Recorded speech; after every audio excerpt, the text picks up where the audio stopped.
हर कहानी सिर्फ सुनने के लिए नहीं, महसूस करने के लिए होती है। अगर आप भी उन लोगों में से हैं जो लफ्ज़ों में दिल ढूंढते हैं, तो आप बिल्कुल सही जगह पर हैं। आज की कहानी है जज्बात, मोहब्बत और दर्द का हसीन इम्तिजाज। किरदार वही जो आपके दिल को छू जाए, आवाज़ वही जो कहानी को ज़िंदा कर दे। नावल मेरा इतबार करना, राइटर किंज़ा उल हया, आखिरी किस्त। सब लाउंज में सर पकड़ कर बैठे हुए थे। ज़रीना बहू, मुझे ऐसा क्यों लग रहा है कि तुम सब जानती हो? खानूम भी बोली। मैं कुछ भी नहीं जानती खानूम भी, ज़रीना बेगम उदासी से बोली। हमने तो तुम्हें आंसू बहाते हुए भी नहीं देखा। अरे जवान बेटे की मौत पर तो माएँ पागल हो जाती हैं, लेकिन तुम्हें तो कोई फ़र्क ही नहीं पड़ रहा। खानूम भी तजस्सुस से बोली। हम इस लड़की को सख्त से सख्त सज़ा दिलवाएंगे, रुबीना बेगम बोली। हम इस लड़की को कोई सज़ा नहीं दे सकते। ये काल कोठरी में बांधा है, इसके लिए यही बहुत है। ये हमारे इब्राहिम की आखिरी निशानी है। दादी दुखी होकर बोले, जिस तरह सिकंदर मेरा बेटा था, इसी तरह दर भी मेरी बेटी थी। मुझे अपनी औलादों का दुख क्यों नहीं होगा? ज़रीना बेगम रोते हुए बोली। सब बहाने हैं भाभी इस लड़की को बचाने के, रुबीना बेगम नफरत से बोली। रुबीना, अगर मेरी दर इतनी ही घटिया और बद किरदार है तो तुम अपनी बेटी की तरबियत अच्छी कर लेना। ज़रीना बेगम बोली तो रुबीना बेगम को चुप लग गई। लेकिन कोई ना कोई तो वजह होगी ना जो दर ने सिकंदर लाला पर गोली चलाई। हमारी दर ऐसी तो नहीं थी। जैद परेशानी से बोला, क्योंकि जैद जानता था कि सिकंदर दर से बहुत चिढ़ता था। सब अपने अपने कमरों में चले गए। नैन को समझ नहीं आ रहा था कि कैसे पता लगाए कि दर ने गोली क्यों चलाई। दूसरे दिन नैन डेरे पर गया, पूरी छानबीन की, लेकिन कोई सुराग नहीं मिला। मर्दान खाने में ताज़ियत के लिए एक लोग आ रहे थे और एक जा रहे थे। ऐसे ही हवेली के अंदर औरतों का ताना बंदा था। शाम हुई तो सब अपने घरों को लौट गए। दर कालकोठरी में बंद थी। ये सोचकर नैन को तकलीफ हो रही थी, लेकिन जब अपने भाई याद आता तो उस लड़की से नफरत होने लगती। वो उसकी शक्ल भी नहीं देखना चाहता था। तीसरे दिन सोम था। सुबह किचन में सब लड़कियां जमा थीं। गुलबानो उदास बैठी हुई थी। गुलबानो, क्या हुआ? तबीयत ठीक है? ज़ारा ने पूछा। आपी, मुझे दर की बहुत याद आ रही है, गुलबानो रोते हुए बोली। गुल, तुम सब्र करो, हमें भी बहुत तकलीफ हो रही है। दर के साथ ये सब अच्छा नहीं हुआ, ज़रा दुखी लहजे में बोली। ज़रा हमारी दर ऐसे नहीं कर सकती, ज़रूर कोई ना कोई वजह रही होगी, गुल रुख बोली। आपी, मैं कुछ नहीं जानती, किसी तरह दर को काल कोठरी से निकालना पड़ेगा। आज तीसरा दिन है, उसने कुछ खाया पिया भी नहीं है, गुलबानो फिक्र करते हुए बोली। गुल, अगर तुम जल्दबाजी से काम लोगी तो ये दर के लिए बहुत बड़ी मुसीबत बन जाएगी। रुबीना, पुप्पा और अनाविया तो पहले से ताक लगा कर बैठी हैं। तुम उसके लिए मुश्किल पैदा मत करो, बस दुआ करो कि अल्लाह उसके लिए आसानी करे, ज़रा गुल को समझाते हुए बोली। पीछे से अनाबिया किचन में चली आई तो वो तीनों खामोश हो गई। गुलबानो, मेरे लिए एक कप चाय बना दो, अनाबिया बोली। तुम्हारे भी हाथ हैं, खुद बना लो, गुलबानो मुंह फेरते हुए बोली। लगता है दर का सदमा लग गया है तुम लोगों को। सिकंदर लाला इस दुनिया से चले गए हैं, इस बात का तुम लोगों को कोई दुख ही नहीं है, बस दर दर की रट लगाए हुए हो। अनाबिया गुस्से से बोली। तुम्हें अपनी चाय बनानी है तो बनाओ, वरना जाओ यहाँ से, ज़ारा बोली। पहले मुझे ये बताओ कि दर में ऐसा क्या है जो तुम सब उसके लिए परेशान हो? बड़ी मामी को भी अपने बेटे से ज़्यादा दर की फिक्र है, अनाबिया नफरत से बोली। तुम जानना चाहती हो कि दर में ऐसा क्या है? तो सुनो, दर सोना है और तुम मिट्टी हो, पीछे से जैन आकर बोला। तुम खामोश रहो तो बेहतर है, तुम्हारी तो अपनी कोई औकात नहीं है, अनाबिया सर झटक कर बोली। किसकी कितनी औकात है ये हमें पता चल गया है, इसलिए मेहरबानी करके जाओ यहाँ से, गुलरुख बोली। वो बहन है हमारी, आखिरी सांस तक के लिए भी उसके लड़ना पड़ा तो लड़ेंगे, जैन बोला। लगता है तुम आखिरी बच्चे थे जो तुम्हें भी उल्लू बना गई, शायद सिकंदर लाला को भी अपने जाल में फंसा रही थी, अनाबिया शैतानी मुस्कुराहट से बोली। अपनी बकवास बंद करो, शुक्र है वक्त रहते मेरी आंखें खुल गई, जाओ यहाँ से, जैन दार कर बोला। मैं तुम सबकी शिकायत खानूम भी से करूँगी, अनाबिया धमकी देकर चली गई। कितना खंस बड़ा है इस लड़की के दिमाग में, दुर के लिए, ज़रा तासुफ से बोली। जैन लाला, किसी तरह दुर को खाना पहुँचा दे, वो 3 दिन से भूखी है, ऐसा लगता है कि किसी ने दायां हाथ मेरा ही काट दिया है, गुलबानो फिक्र से बोली। गुड़िया, मैं खुद कोशिश कर रहा हूँ, लेकिन मौका ही हाथ नहीं लग रहा। कालकोठरी पर एक मुलाजमा का पहरा लगा हुआ है, हमें बहुत सोच समझकर कुछ करना होगा, जैन आहिस्ता आवाज़ में बोलकर चला गया। सिकंदर का सोइन भी हो गया। ज़रीना बेगम बहुत बीमार हो गई थी। एक तरफ बेटे की मौत का गम और दूसरी तरफ बेटी की जुदाई उन्हें मार रही थी। दुर का हंसी मजाक, उसकी खुलखिलाहटें तो अब सुनाई ही नहीं देती थी। दुर आते जाते उनके गले में बाहें डालकर गाल पर बोसा देकर जाती थी। अब पूरी हवेली में वीरानी हो गई थी। मुलाजमा एक वक्त का खाना उसे पहुंचा देती थी। उसका क्या हाल था किसी को पता नहीं था। 1 हफ्ता हो गया था उसे काल कोठरी में बंद हुए। इसरार खान रात को कमरे में आए तो ज़रीना बेगम के आंसू बह रहे थे। कब तक ऐसा चलेगा सरदारनी? दादी और खानूम भी उसकी सजा कम नहीं करेंगे। आपके आंसू देखकर हमें तकलीफ होती है। असरार खान जरीना बेगम के आंसू साफ करते हुए बोले, क्या आपको भी दुर के लिए तकलीफ नहीं होती? हमारा बेटा तो चला गया, अब क्या अपनी बेटी को भी मरे हुए मैं देखूं? जरीना बेगम रोते हुए बोली, उसे इस हाल में देखकर हमें बहुत तकलीफ होती है सरदारनी। वो हमारे भाई की निशानी है, हमने उसे पाल पोस कर अपने हाथों से बड़ा किया है, लेकिन हम दाजी और खानूम भी के आगे मजबूर हैं, हम कुछ नहीं कर सकते। इसरार खान मायूसी से बोले। बाहर जुल्करनैन खड़ा ये सब बातें सुन रहा था और अपना दिल जला रहा था। कुछ सोचकर वो जरा गुलरुख और गुलबानो को बाहर बुला लिया। जी नैन लाला, कोई काम था आपको? वो तीनों हैरान हुई उसे देखकर। कल कोठरी चलना है, दर के पास चलोगी? नैन बोला, हाय अल्लाह, सच्ची लाला, कितने दिन हो गए हैं दर से मिले हुए। गुलबानो ऐसे खुश हुई जैसे कोई उसे लंदन घुमाने ले जा रहा हो। तो फिर चलो, नैन बोलकर पलटा तो जैन उसे कान खुजाता नजर आया। अब मेरे सामने नाटक करने की जरूरत नहीं है, चलो तुम भी। नैन उससे गुड़ कर बोला तो वो भी खुश होकर साथ चलने लगा। जब वो सब कल कोठरी पहुंचे तो सबका दम घुटने लगा। अभी यहाँ हमारा दम घुट रहा है तो दूर कैसे रही होगी? गुलबानो अपनी नाक पर दुपट्टा रखकर बोली। जरा ने होंठों पर उंगली रखकर उसे खामोश करवाया। दूर के पास पहुंचे तो मुलाजमा ने नैन को देखा, दरवाज़ा खोल दिया। दूर बिल्कुल सूखी, कमज़ोर, पतली सी हो गई थी, बाल बिखर कर खराब हो गए थे, गुलाबी होंठ सूख चुके थे और कपड़े बदरंग हो चुके थे। दूर की हालत देखकर वो तीनों दौड़कर उसके पास पहुंची और उसे गले लगा लिया। वो तीनों रो रही थी। अभी मुझे मेरा झूला चाहिए, दूर आहिस्ता आवाज़ में बोली। उन सबको पता था कि दूर झूला किस वक्त चलाती थी। पीछे नैन भी उसकी हालत देखकर कुल रहा था। उसने कब सोचा था कि वो अपनी मोहब्बत को इतनी तकलीफ देगा। इश्क को भी इश्क हो, फिर मैं भी देखूं इश्क को, कैसे तड़पे, कैसे रोए इश्क अपने इश्क में। अभी मैं सच कह रही हूँ, मैंने सिकंदर लाला को जानबूझकर नहीं मारा। अपनी ही माँ के बेटे को मैं कैसे मार सकती हूँ? अपनी माँ को मैं तकलीफ़ कैसे दे सकती हूँ? दर की आंखों में वीरानी होने के बावजूद सच्चाई थी। दिल, तुम फिक्र नहीं करो, हम सब कोशिश कर रहे हैं तुम्हें यहाँ से निकालने की। बस एक बार पुप्पो और अनाबिया यहाँ से चली जाए, फिर हम सब तुम्हें यहाँ से निकाल देंगे। गुलरुख उसके हाथ पकड़ते हुए बोली, आपी मोरे कैसी हैं? दूर बोली, तुम्हारे बगैर कैसी हो सकती हैं? जब से तुम जहाँ बंद हो वो तब से ही बीमार हैं, कोई दवाई असर नहीं कर रही। गुलबानो बोली, मेरी तरफ से आप उनसे माफ़ी मांग लीजिएगा, मैंने उनका बहुत दिल दुखाया है।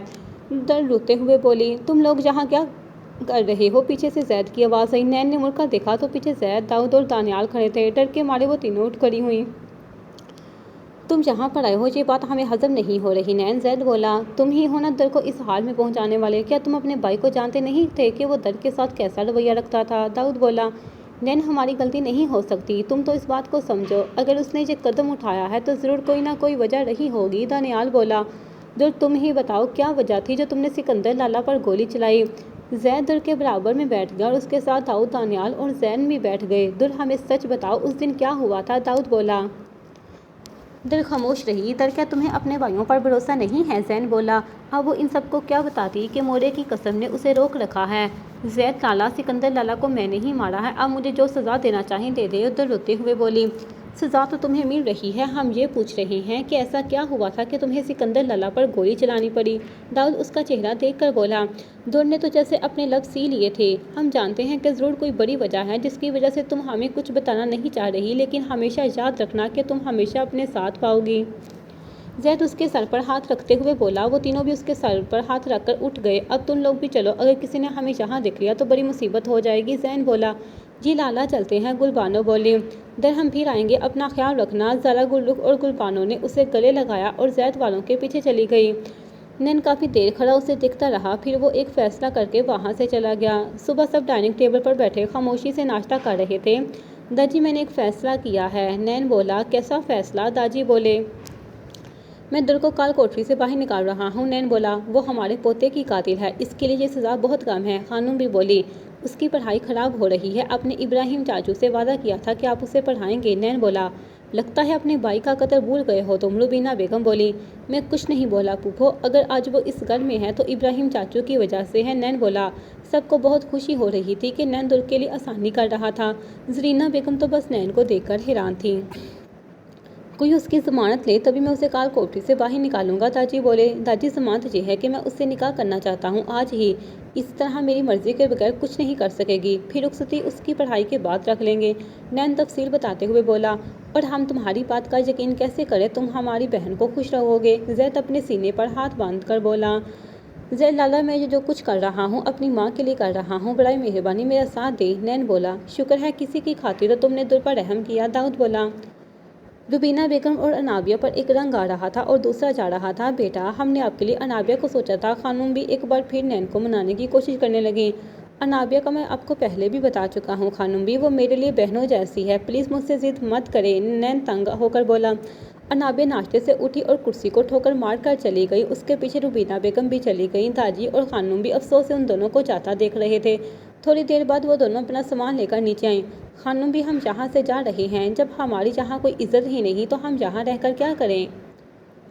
हम पर आप कातरों को फोकियत दे रही हैं, ये आप अच्छा नहीं कर रहे। चलो नाबिया, इतना बोलकर वो दोनों बाहर की तरफ चली गई।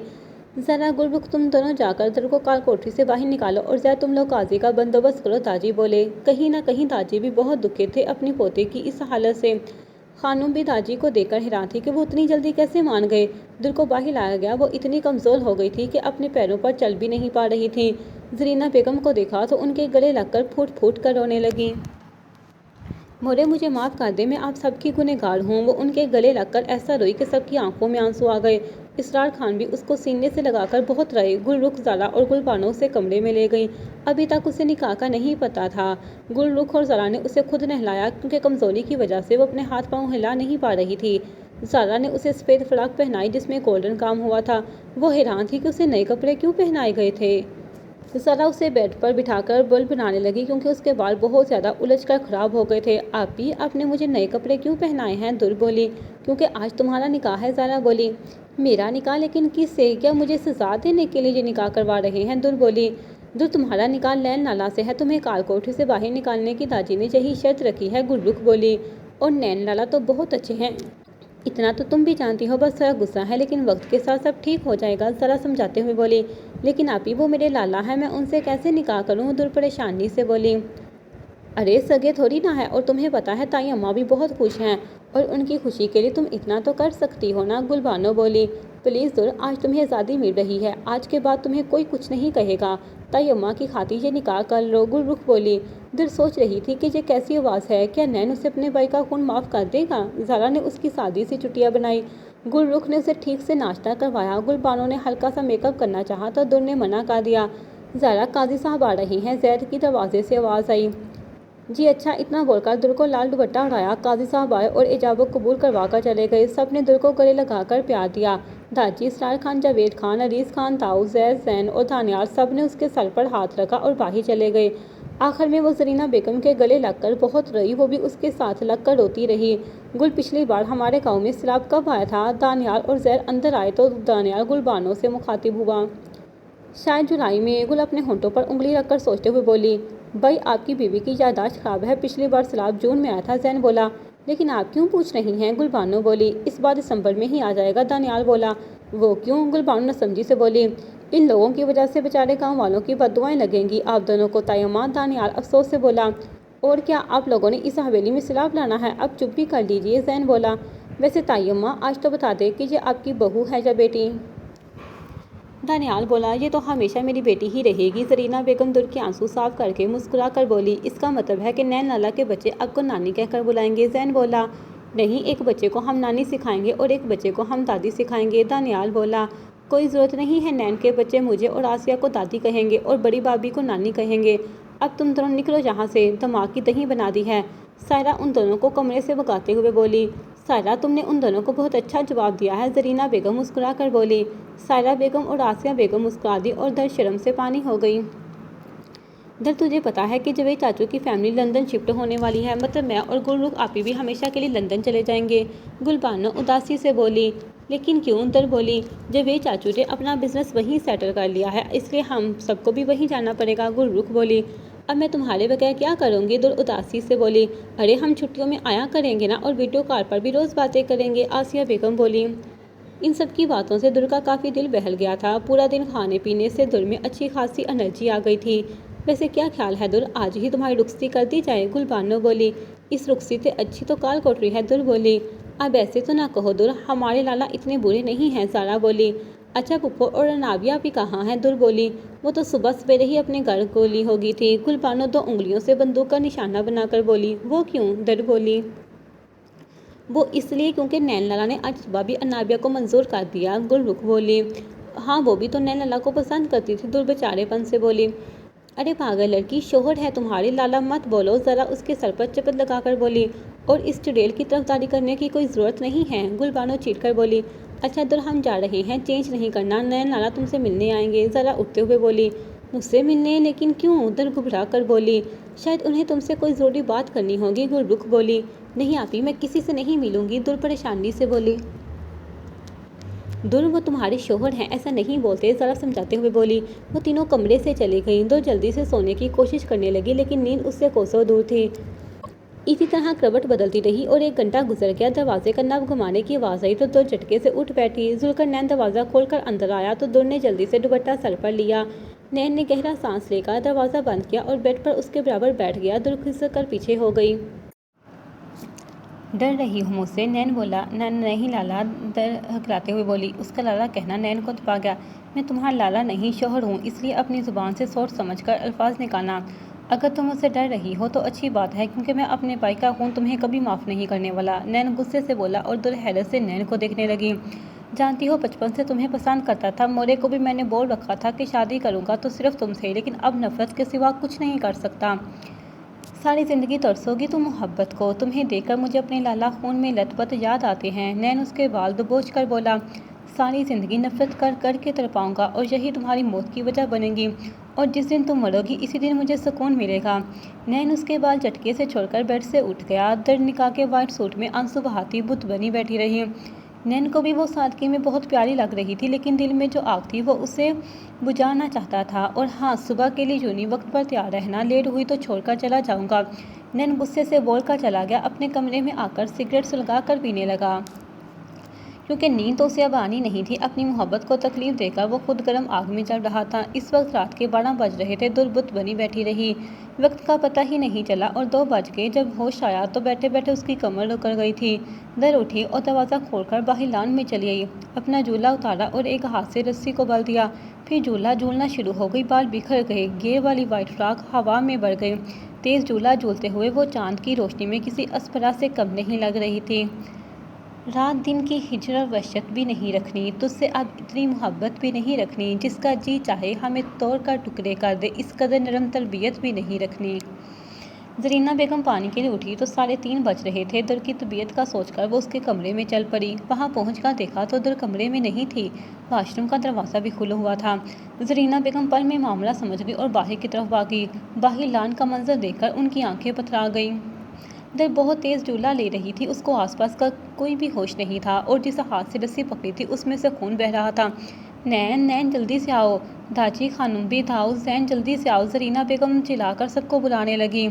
नैन ने जब अपनी माँ के चिल्लाने की आवाज़ सुनी तो दौड़ता हुआ नीचे आया, क्योंकि वो जाग रहा था। बाकी सब घर वाले भी जमा हो गए।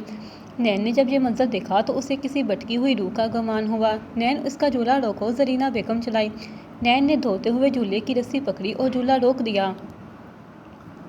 वो बेहोश होकर नैन के सीने में ही लड़क गई। नैन ने एक हाथ से उसे कमर से पकड़ा और दूसरे हाथ से उसकी रस्सी के बल खोलने लगा।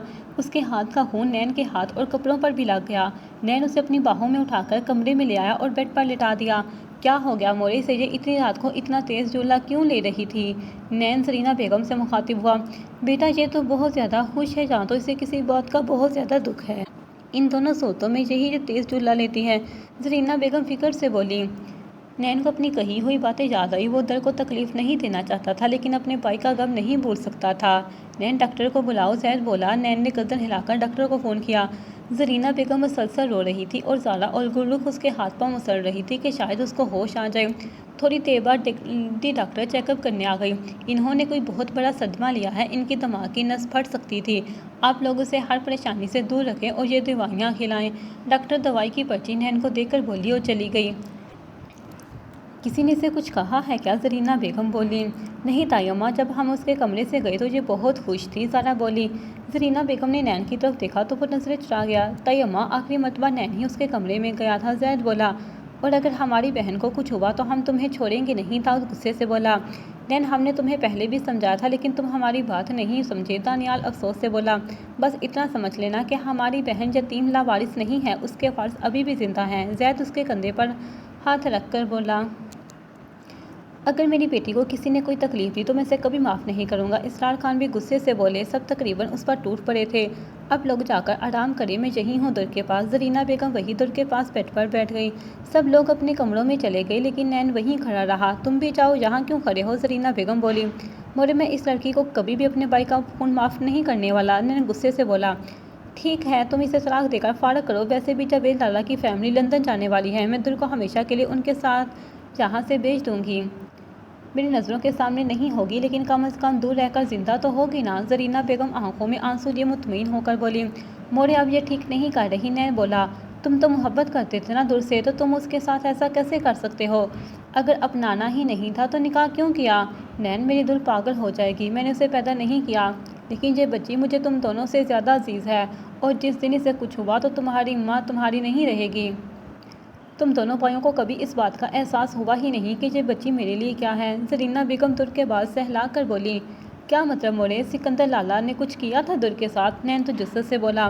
तुम जा सकते हो नैन। जरीना बेगम बोलकर दुर के ऊपर कंबल बैठ गई और उसके बराबर लेट गई। नैन काफ़ी देर अब खड़ा अपनी माँ को देखता रहा, फिर अपने कमरे में चला गया। सोच सोच कर उसकी दिमाग की रगें फटने लगी। वो सारी रात सिगरेट पीकर खुद को जलाता रहा और सोचता रहा, उसकी मोरे ने आखिर ऐसा क्यों कहा? क्या वाकई सिकंदर लाला ने दुर के साथ कुछ गलत किया था? वरना एक माँ अपने मरे हुए बच्चे के बारे में ऐसा कभी नहीं बोलती। सुबह सब नाश्ता कर रहे थे। जरीना बेगम दुर को भी अपने साथ लेकर आ गई। वो नैन से बहुत डर रही थी। जावेद लाला, मुझे आपसे एक बात करनी है। जरीना बेगम जावेद खान से मुखातिब हुई। जी भाभी, बोले। जावेद खान एहतरामन बोले। जब आप लंदन जाएंगे अपनी फैमिली को लेकर, तो मेरे दुर को भी हमेशा के लिए ले जाइएगा अपने साथ। जरीना बेगम बोली। खैरियत भाभी? जावेद खान बोले। जावेद लागा, अगर मैं आपके लिए कुछ मानी रखती हूँ तो कोई सवाल मत करें। जरीना बेगम बोली। जी भाभी, जो हुक्म। जावेद खान बोले। क्योंकि ये तीनों भाई जरीना बेगम की बहुत इज्जत करते थे।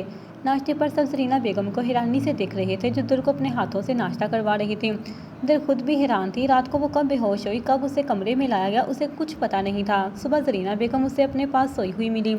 जरीना बहू, ये सब क्या है? दादी गुस्से से बोले। दजी, आपका पोता दिल से दिल को कबूल नहीं करना चाहता, तो यही बेहतर है कि दो यहाँ से चली जाए। जरीना बेगम इत्मीनान से बोली। लेकिन ये तो उसका अपना फैसला था। खानम भी बोली। वो सिर्फ दर्द से अपने भाई का बदला ले रहा है, और मेरे जीते जी ये सब नहीं होगा। कल दुर की ये हालत नैन की वजह से हुई थी। बहुत पछताएगा ये। जरीना बेगम नैन को देखते हुए बोली। नैन नाश्ते से उठकर चला गया। मोरे, मैं आपको छोड़कर कहीं नहीं जाऊँगी। दुर रोते हुए बोली। तुम्हें मेरी कसम है दुर, यहाँ तुम्हारे लिए सिर्फ तकलीफ़ें हैं और कुछ नहीं। जरीना बेगम समझाते हुए बोली। लेकिन जहाँ आप तो है ना मेरे लिए, बस मैंने कह दिया ना मैं नहीं जाऊँगी। दुर जिद करके बोली। गुड़िया, कुछ वक्त के लिए चलो हमारे साथ, कुछ दिन रहकर वापस आ जाना। दाऊद बोला। हाँ बेटा, कुछ दिनों के लिए चले जाओ। जरीना बेगम मन्नत करते हुए बोली। ठीक, सिर्फ कुछ दिनों के लिए, फिर मैं वापस आ जाऊँगी, क्योंकि मुझे हमेशा आपके पास रहना है। दुर जरीना बेगम को गले लगाकर बोली। दुर, मैं तो कहती हूँ तुम हमेशा के लिए हमारे साथ चलो। हम तायम्मा के नाम की एक फीडर ले लेंगे तुम्हारे लिए। जब भी उनकी याद आए तो यही फीडर मुँह में लगा लेना। गुलबानो दुर को तंग करते हुए बोली। दानियाल लाला, आप समझाएं अपनी बीवी को। दुर रोती शक्ल बनाकर बोली। ए खबरदार, जो मेरी बहन को कुछ बोला। दानियाल मसनूई गुस्से से बोला। इसी नोक जोक में सब मुस्कुराकर नाश्ता करने लगे। नैन 2 दिन बाद हवेली आया तो पूरी हवेली अंधेरे में डूबी हुई थी। वो सिरे चढ़ने लगा तो पीछे से जरीना बेगम की आवाज़ आई। नैन खाना खाया। वो गहरा सांस लेकर पलटा और दुर नीचे चला आया, क्योंकि वो अपनी माँ को नाराज़ नहीं कर सकता था। उसे पता था कि उसकी माँ देर रात तक उसके आने का इंतज़ार करती है। जरीना बेगम खाना गर्म करके ले आई और उसे अपने हाथ से नवाले बनाकर खिलाने लगी। वो भी खामोशी से खाता रहा और उनका चेहरा देखता रहा, जहाँ कोई आसान नहीं थे। अब मुझे बता क्यों नहीं देती कि ऐसा क्या हुआ था कि दुर को लाला पर घोड़ी चलानी पड़ी? उस खामोशी को नैन ने तोड़ा। जरीना बेगम खामोश रही तो नैन भी पानी पीकर उठ गया, लेकिन वो अपनी माँ की मोहब्बत महसूस कर सकता था। सुबह गुलबानो और दुर को यूं जाने के लिए तैयार खड़ी थी। दानियाल उनको लेकर जाने वाला था। दानी, इनको मैं लेकर जाता हूँ, मुझे वैसे ही इसी साइड पर जाना है। नैन दुर को देखते हुए बोला। हाँ, जैसा तुम्हें ठीक लगे। दानियाल बोला। दुर आगे चलने लगी तो गुलबानो ने दानियाल को चुटकी काटी। क्या है? दानियाल अपना बाजू सहलाते हुए आहिस्ता से बोला।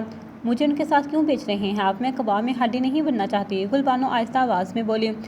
आज चले जाओ उनके साथ, कल मैं तुम्हें खुद छोड़ आऊँगा। दानियाल भी आहिस्ता से बोला। नैन ने गाड़ी का दरवाज़ा खोला तो पहले गुलबानो बैठी, फिर दुर भी अपनी चादर ठीक करके बैठ गई। नैन पूरे रास्ते दुर को शीशे से देखता रहा, लेकिन दुर ने एक बार भी सर उठाकर नहीं देखा। यूनी का गेट आया, वो तो दोनों उतर गईं। गुलबानो, नैन ने आवाज़ दी, लेकिन नज़र दर के ऊपर थी। जी लाला, गुलबानो बोली। छुट्टी हो जाए तो फ़ोन कर देना। मैं गुलबानो दुर के साथ अंदर चली गई। वो 2 दिन से सोच सोच कर पागल हो रहा था कि मोरे दर को क्यों बचा रही हैं। एक हफ्ते बाद जावेद खान की फैमिली की लंदन की फ़्लाइट थी। ज़रीना बेगम के कहने पर दानियाल ने चुपके से उसकी माइग्रेशन भी करवा ली थी। आसिया बेगम अपनी और जावेद खान की जाने की तैयारी कर रही थी कि इतने में ज़रीना बेगम उनके कमरे में चली आई। आसिया, तुम मेरी दर का वहाँ ख्याल तो रखोगी ना? ज़रीना बेगम उदासी से बोली। कैसी बातें कर रही हैं आपा? दर जितनी आपको अजीज़ है इतनी मुझे भी है, और वैसे भी मैं आपकी उससे फ़ोन पर बात करवाती रहूँगी। आसिया बेगम ज़रीना बेगम के हाथ पकड़कर बोली।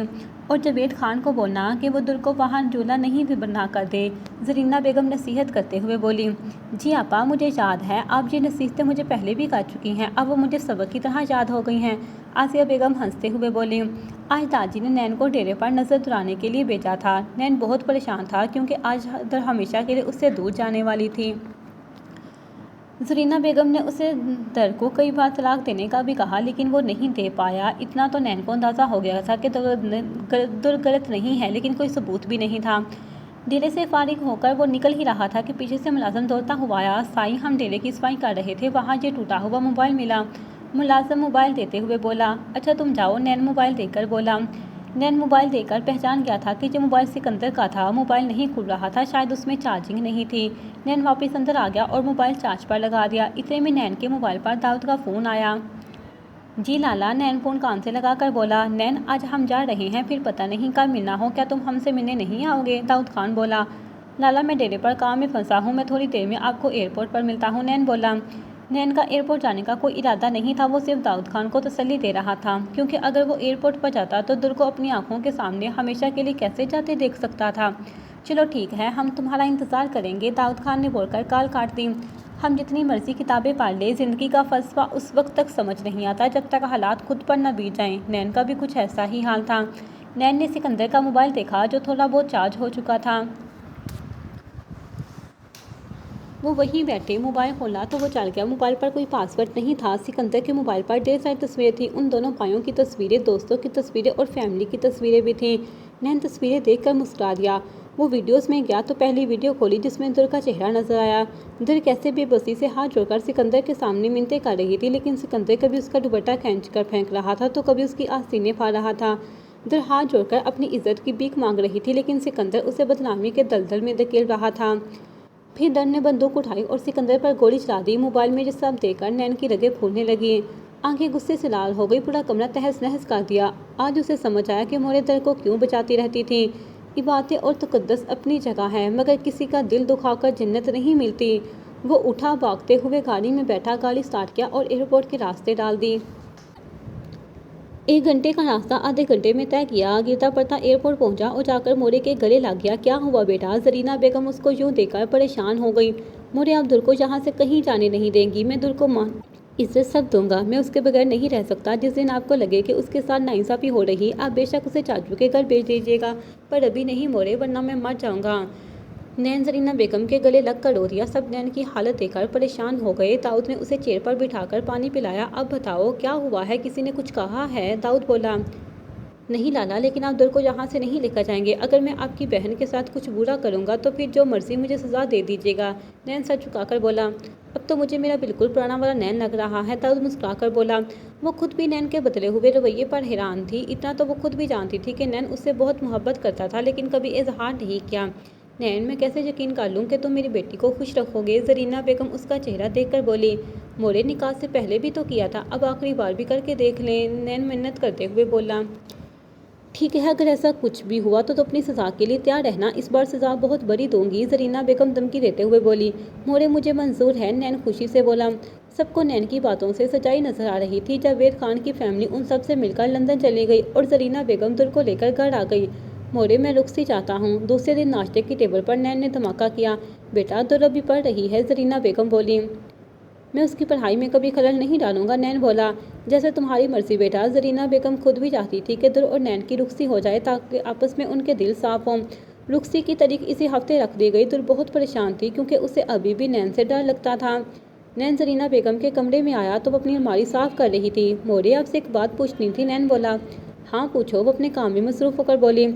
मोरे, सिकंदर लाला ने दुर के साथ ऐसा क्या किया था कि दुर को उन पर गोली चलानी पड़ी? नैन बोला।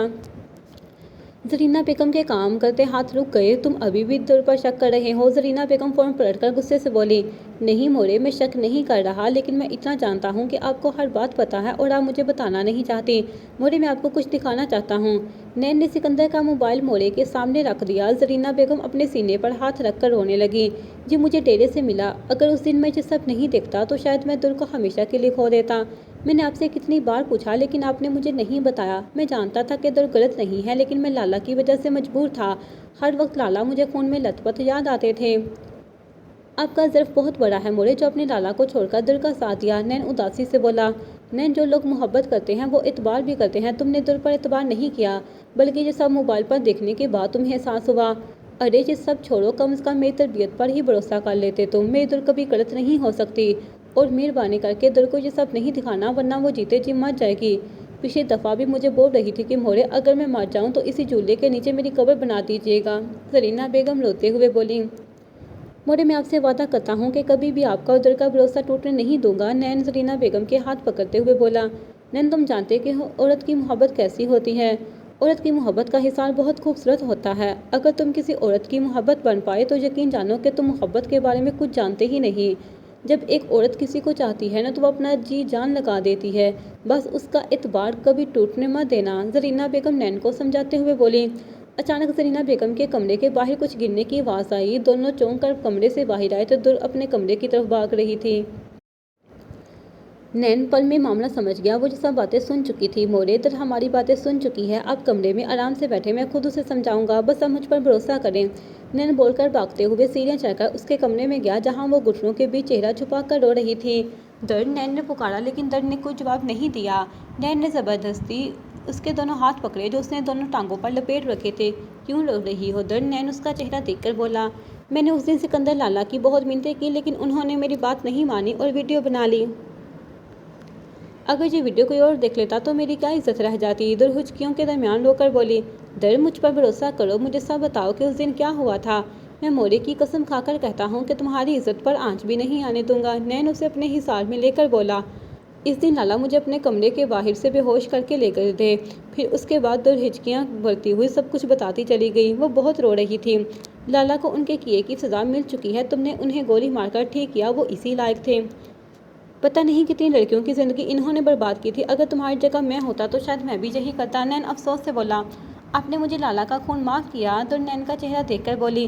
वो तो मैंने बहुत पहले माफ़ कर दिया था, क्योंकि मैं जानता था कि तुम गलत नहीं हो, और मोरे भी तो तुम्हारे साथ थी। मैं तभी समझ गया था कि ज़रूर लाला ने कुछ किया है, वरना मोरे हर वक्त तुम्हें क्यों बचाती। अब तुम आराम करो और अपने आप को हर परेशानी से आज़ाद करो। मुझे ज़रा बाहर जाना है किसी काम से। नैन उठते हुए बोला और कमरे से बाहर चला गया। नैन लाल में आया और सिकंदर का मोबाइल चला दिया। कुछ देर में मोबाइल जलकर राख हो गया। सिकंदर लाला, मैं ये आपका मोबाइल नहीं चला रहा, बल्कि आपके और मेरे बीच जो मोहब्बत है उसे चला रहा हूँ, क्योंकि आपको मालूम था कि मैं दुर से कितनी मोहब्बत करता हूँ। उसके बावजूद आपने मेरी मोहब्बत पर गंदी नज़र रखी। अब मैं ये कभी सोचूंगा भी नहीं कि मेरा भी कोई भाई था। अल्लाह हाफिज़। इतना बोलकर वो उठकर चला गया। जावेद चाचू की फैमिली अंदर चली गई तो उसके बाद 2 दिन बाद गुलबानो का फ़ोन आया। वो रो रो कर शिकायत कर रही थी कि पहले शादी की तरक्की क्यों नहीं रखी। आपा, ये तो वाकई नाइंसाफ़ी है। हमें यहाँ आए हुए 2 दिन हुए हैं और आपने तारीख भी रख दी। अब हम दोबारा कैसे आएँ? अभी तो हमने घर भी सेट नहीं किया है। आसिया बेगम नाराज़गी से बोली। आसिया, ये सब नैन की मर्जी है। वो रुखसी चाहता है। इतने मसले मसाइल हो गए थे, इसलिए मैं भी चाहती हूँ कि रुखसी हो जाए। वो तो शुक्र है कि सायरा और ज़ारा ही मेरी मदद करने के लिए हैं, वरना मेरे सब अकेले कैसे कर पाती। जरीना बेगम परेशानी से बोली। चले आपा, कोई बात नहीं, अल्लाह हमारे बच्चों को खुश रखे, हमें और क्या चाहिए। आसिया बेगम दुआ देते हुए बोली। ज़रा आपी दुर किचन में आई, जहाँ ज़रा खाना बना रही थी। हाँ बोलो दर, ज़रा काम में मसरूफ़ होकर बोली। आपी, रुखसी ज़रूरी है क्या? मतलब अभी तो मेरी पढ़ाई भी पूरी नहीं हुई है। दुर उंगलियां चटकाते हुए बोली। दर, तुम्हें डर लग रहा है ना? ज़रा मुस्कुराकर बोली। तो दुर ने हाँ में गर्दन हिलाई। अरे पागल, डरने की ज़रूरत नहीं है। नैन लाला में अब बहुत बदलाव आ गया है। वो पहले जैसे नहीं है। आज सुबह भी मुझे कह रहे थे कि मुझे और तुम्हें शॉपिंग पर ले जाएंगे। ज़रा समझाते हुए बोली। दुर किचन से निकलकर लान में आई तो नैन उसका झूला उतार रहा था।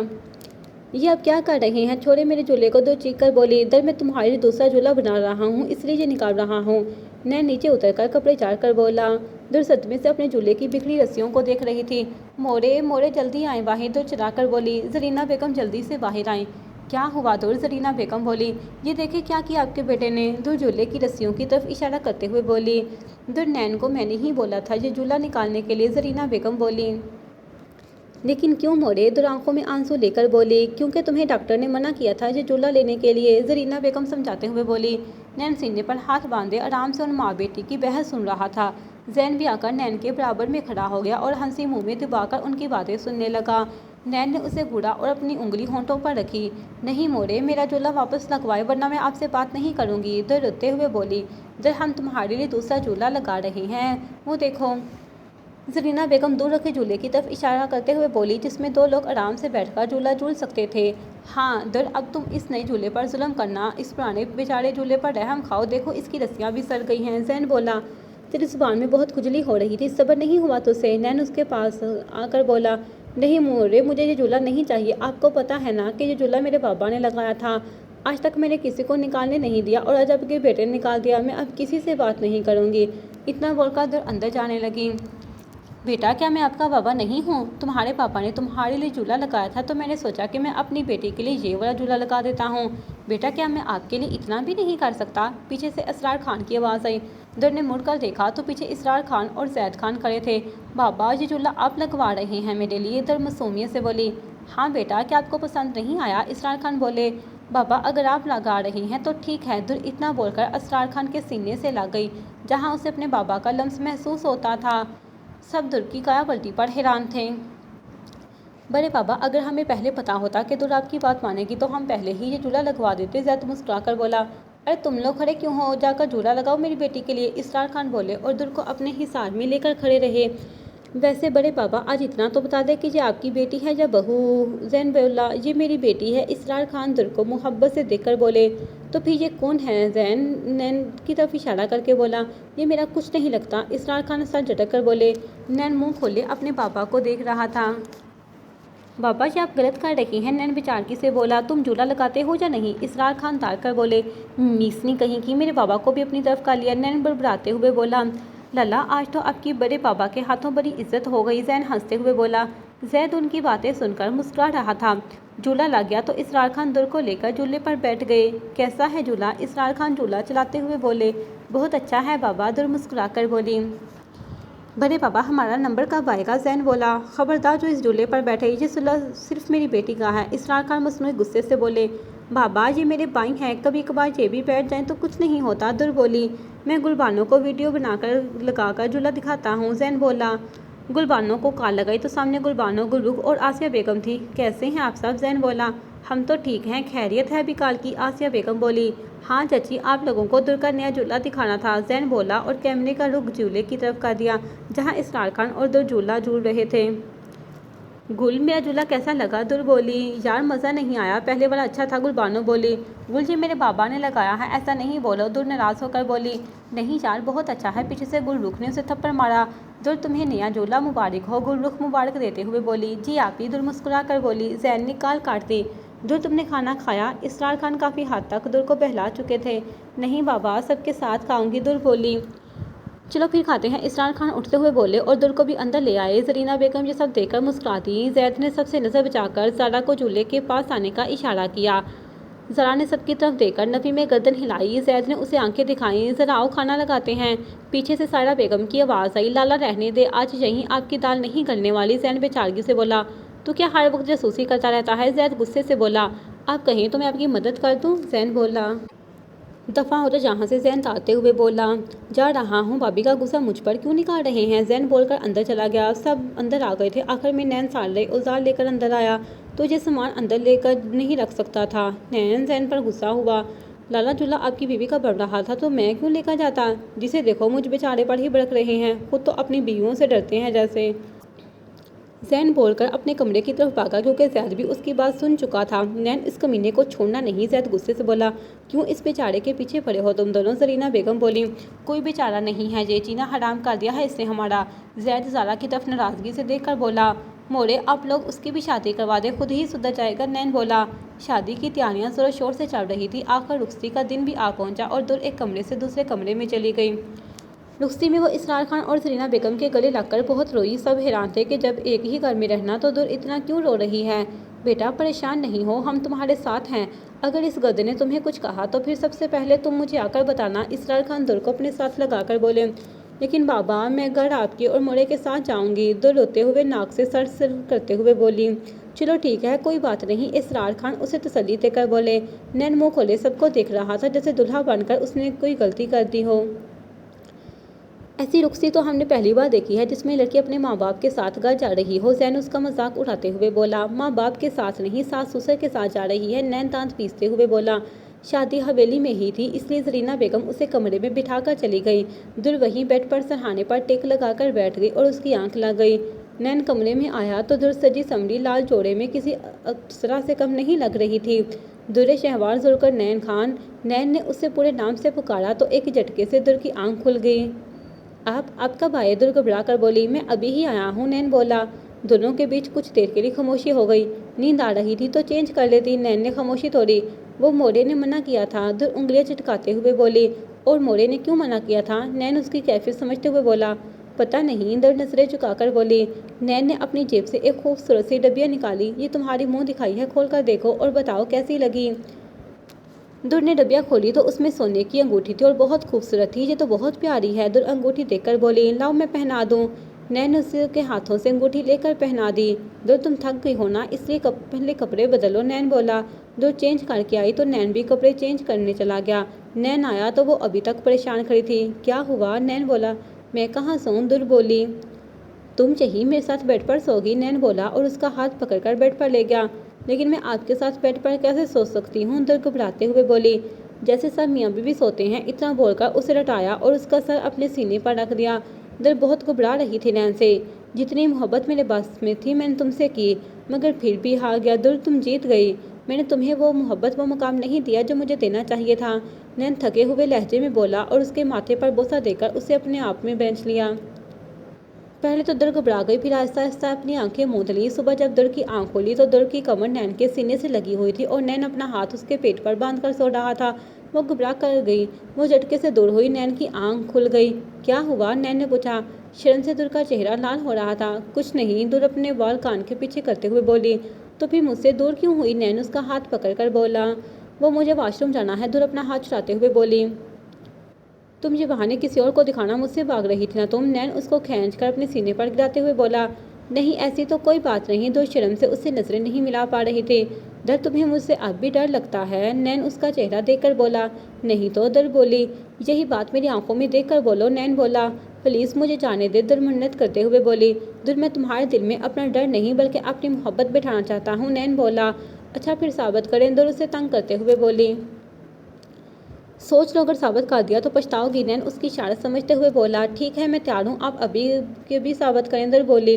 ठीक है फिर, जैसे तुम्हारी मर्जी। इतना बोलकर उसे पलट कर अपने नीचे लटाया और अपने होंठ उसके होंठों पर रख दिए। उसकी शिद्दत इतनी थी कि दुर सांस भी नहीं ले पा रही थी। काफ़ी देर बाद नैन ने उसे छोड़ा। दर लंबे लंबे सांस लेने लगी। आइंदा मोहब्बत में मुझसे सबूत नहीं मांगना, नैन उसके होंठों से खून साफ करते हुए बोला और उसके ऊपर से हटकर दोनों हाथ अपने सर के नीचे रखकर सीधा लेट गया।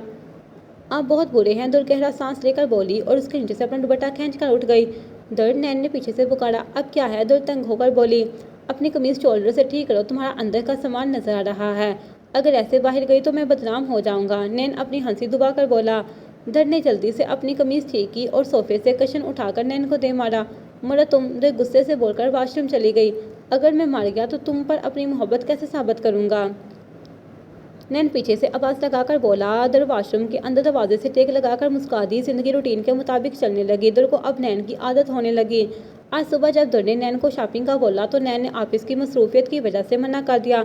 शाम को जब वो घर आया तो दर उसे अपने कमरे में नहीं मिली। भाभी, दर कहाँ है? नैन किचन में आकर बोला। नैन लाला, वो अपने मेके गई है, जरा मुस्कुरा कर बोली।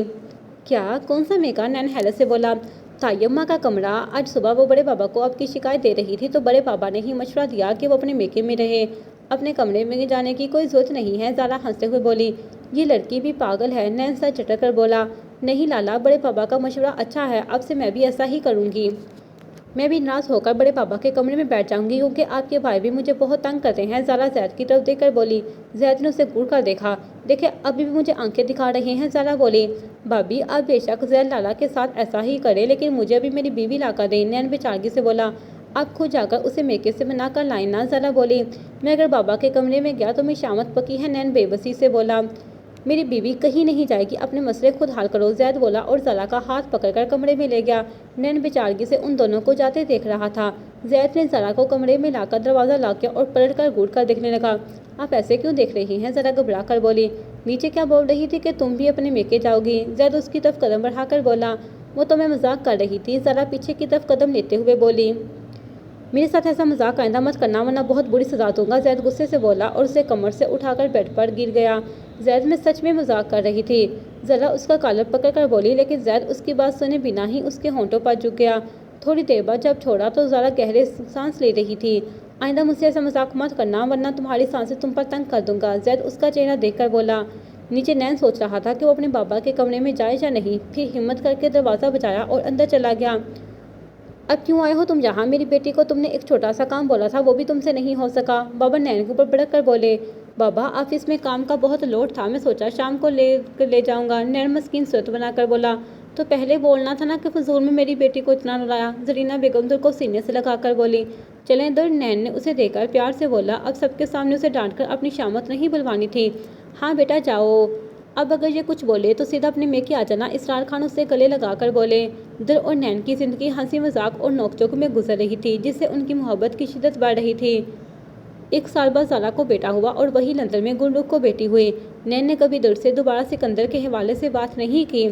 जरीना बेगम ने ये बात सिर्फ इसरार खान को बताई, उन्हें भी अपने कानों पर यकीन नहीं आया। नैन को सिर्फ इस बात का अफसोस था कि उसने दर पर इतबार क्यों नहीं किया। अब वो किसी भी कीमत पर दर को खोना नहीं चाहता था। एक दिन इसरार खान और जरीना बेगम रहीम बाबा के घर गए और आमना की मौत की वजह बताई। जरीना बेगम और इसरार खान ने रहीम बाबा से हाथ जोड़कर माफ़ी मांगी। रहीम बाबा और उनकी बीवी ये सब सुनकर बहुत रोए। अपनी बेटी का तरफना वो कैसे भूल सकते थे। रहीम बाबा ने उनको तो माफ़ कर दिया था, लेकिन वो बिल्कुल खामोश हो गए थे, अपने काम से काम रखते और घर चले जाते। बाद में दुर और नैन भी रहीम बाबा के घर गए, उनसे माफ़ी मांगी। सिकंदर ने दुर के साथ जो हरकत की थी, नैन ने ये सब रहीम को बाबा को बताया और इसी दिन दुर को आमना की हकीकत पता चली थी कि सिकंदर ने आमना की इज्जत ली थी। दुर ने सिकंदर पर गोली चलाई थी, ये इसी लायक था। पता नहीं सिकंदर ने कितनी लड़कियों की ज़िंदगी बर्बाद की थी। नैन को इस बात का कोई अफसोस नहीं था। शादी के 2 साल बाद गुलबानो को बेटा हुआ और दुर को बेटी हुई, जो बहुत खूबसूरत थी। सब कहते थे कि जब अपनी नानी पर गई है, क्योंकि दरफ्शां भी बहुत खूबसूरत थी। इसरार खान और जरीना बेगम अपनी पोती को देखकर बहुत खुश थे। वो सारा दिन उनके पास ही होती थी। ज़ारा और दुर किचन के और घर के काम वगैरह दिखती थी। जरीना बेगम और सायरा बेगम ज़ारा और दुर के बच्चों को संभालती थी। दादी अब बीमार रहने लगे थे, इसलिए गाँव के काम जैद और नैन संभालते थे। गाँव वाले भी उनके फैसलों से खुश होते थे, क्योंकि जैद और नैन पढ़े लिखे और समझदार इंसान थे। नैन और जैद ने खान की गांव की जहलाना रस्मों को ख़त्म किया। गांव में स्कूल कॉलेज बनवाए, खासकर लड़कियों के लिए। आहिस्ता आहिस्ता गांव में खुशहाली आ रही थी। गांव के लोग उनको हाथ उठाकर दुआएं देते थे, और जहां हज़ारों लोगों की दुआएं हों तो वो घर आबाद हो ही जाते हैं। कायनात का सबसे बदसूरत तरीन मंजर में से बदतरीन मंजर किसी मजबूत इंसान का टूट कर हालात से समझौता कर लेने का मंजर है। बेशक मोहब्बत बहुत अनमोल चीज़ है, लेकिन इज़्ज़त का मुकाम मोहब्बत से भी ऊपर है। ख़त्म शुद।